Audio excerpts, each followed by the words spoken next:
While as this film might really interest one in exploring more of the life of one Michelangelo Caravaggio, one of the great visual artists in the history of our species, it could potentially more so excite one at the possibility of learning more about and viewing other films from the great genius, one of the finest artists in the history of the medium. One of my absolute favourites, absolutely, is Derek Jarman. Firstly, on Caravaggio.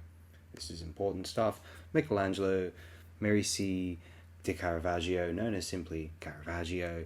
He was born 29th of September 1571, died the 18th of July 1610, aged 38, not too old, quite sad. Was an Italian painter active in Rome for most of his artistic life. During the final 4 years of his life, he moved between Naples, Malta, and Sicily until his death. His paintings have been characterized by art critics as combining a realistic observation of the human state, both physical and emotional, with a dramatic use of lighting, which had a formative influence on Baroque painting.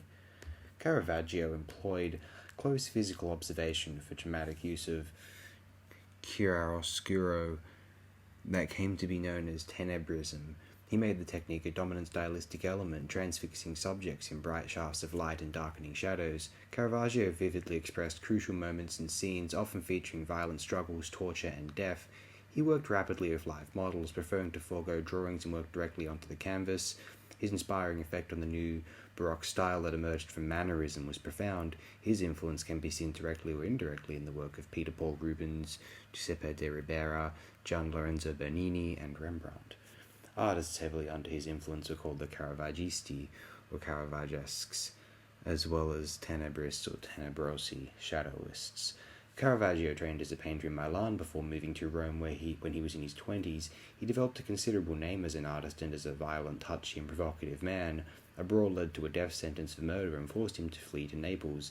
There he again established himself as one of the most prominent Italian painters of his generation.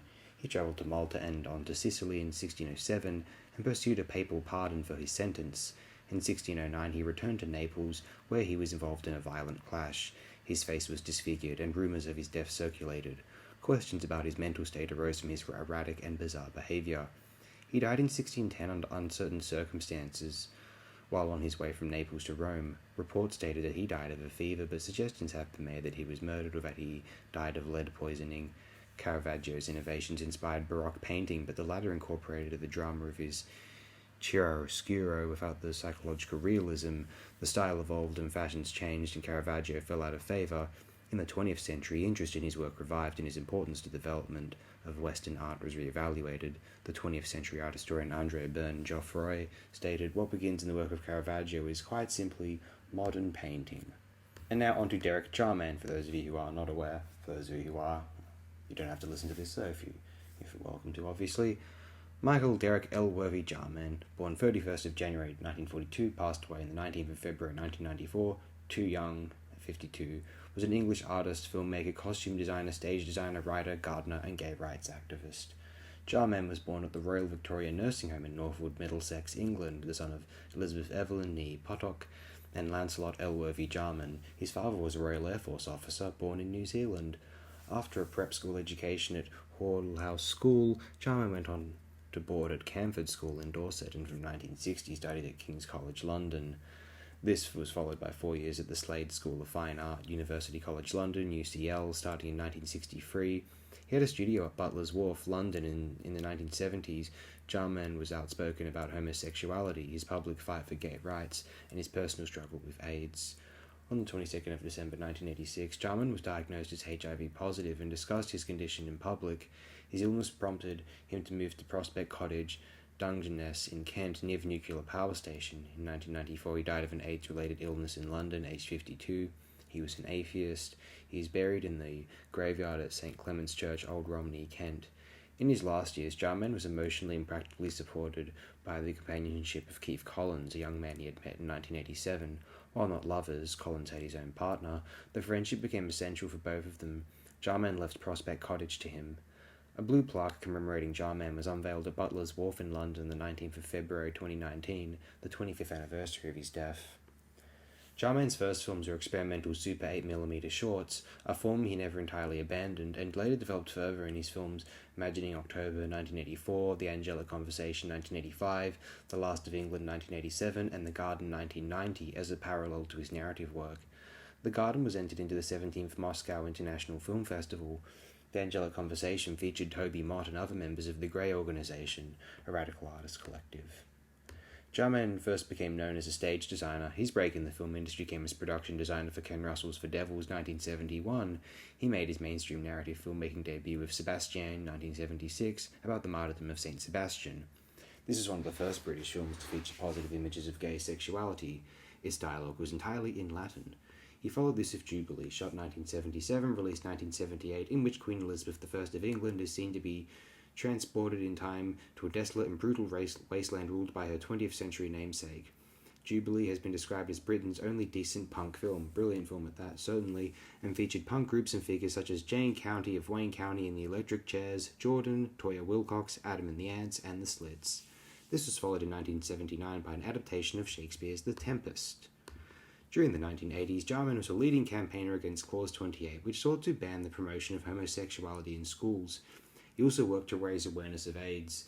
His artistic practice in the early 1980s reflected these commitments, especially in The Angelic Conversation 1985, a film in which the imagery is accompanied by Judi Dench's voice reciting Shakespeare's sonnets. Jarman spent 7 years making experimental Super 8mm films and attempting to raise money for Caravaggio. He later claimed to have rewritten the script 17 times during this period. Released in 1986, Caravaggio attracted a comparatively wide audience. It is still, barring the cult hit Jubilee, probably Jarman's most widely known work. This is partly due to the involvement, for the first time with a Jarman film, of the British television company Channel 4 in funding and distribution. Funded by the British Film Institute and produced by film theorist Colin McCabe, Caravaggio became Jarman's most famous film to date and marked the beginning of a new phase in his filmmaking career.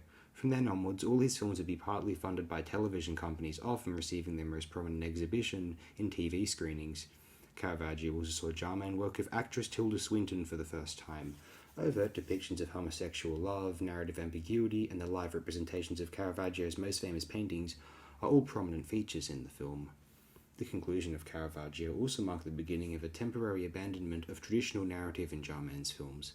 Frustrated by the formality of 35mm film production and by the dependence on institutions and the resultant prolonged inactivity associated with it, which had already cost him 7 years of Caravaggio, as well as derailing several long-term projects, Jarman returned to and expanded the Super 8mm based form he had previously worked in Imagining October and The Angelic Conversation.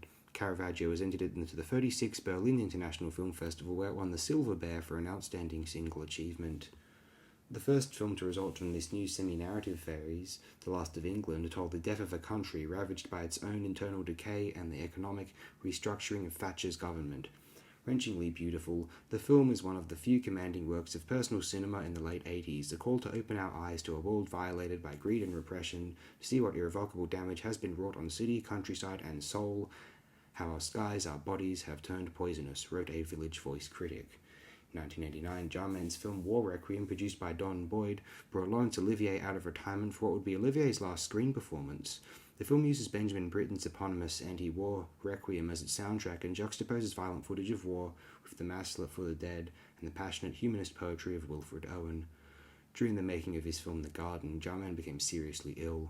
Although he recovered sufficiently to complete the work, he never attempted anything on a comparable scale afterwards, returning to a more pared-down form for his concluding narrative films, Edward II, perhaps his most politically outspoken work, informed by his gay activism, and the Brechtian Wittgenstein, a delicate tragic comedy based on the life of the philosopher Ludwig Wittgenstein.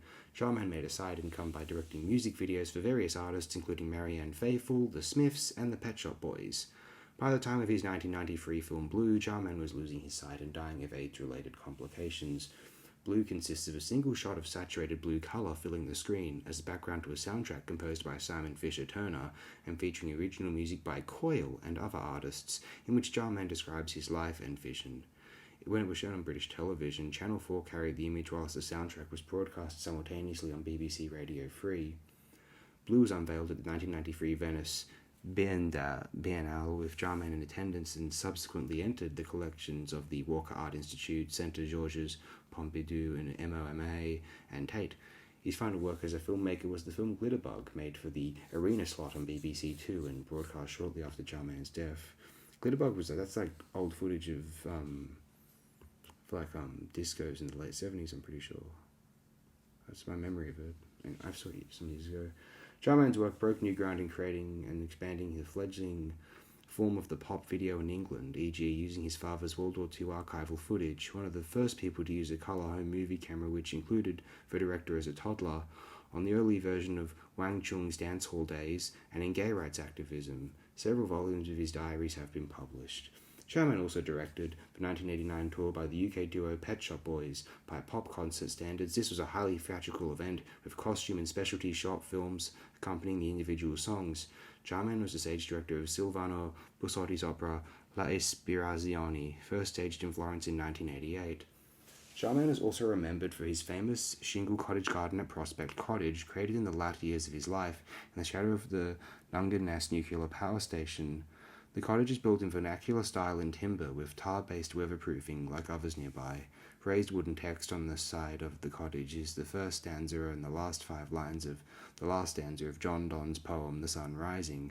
The cottage garden was made by arranging flotsam washed up nearby interspersed with endemic salt-loving beach plants, both set against the bright shingle. The garden has been the subject of several books. At this time, Jarman also began painting again. Jarman was the author of several books, including his autobiography, Dancing Ledge, 1984, which details his life up until the age of 40.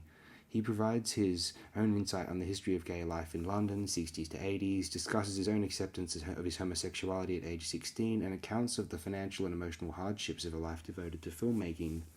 A collection of poetry, A Finger in the Fish's Mouth, 2 volumes of diaries, Modern Nature and Smiling in Slow Motion, and 2 treatises on his work in film and art, The Last of England, also published as Kicking the Pricks, and Chroma.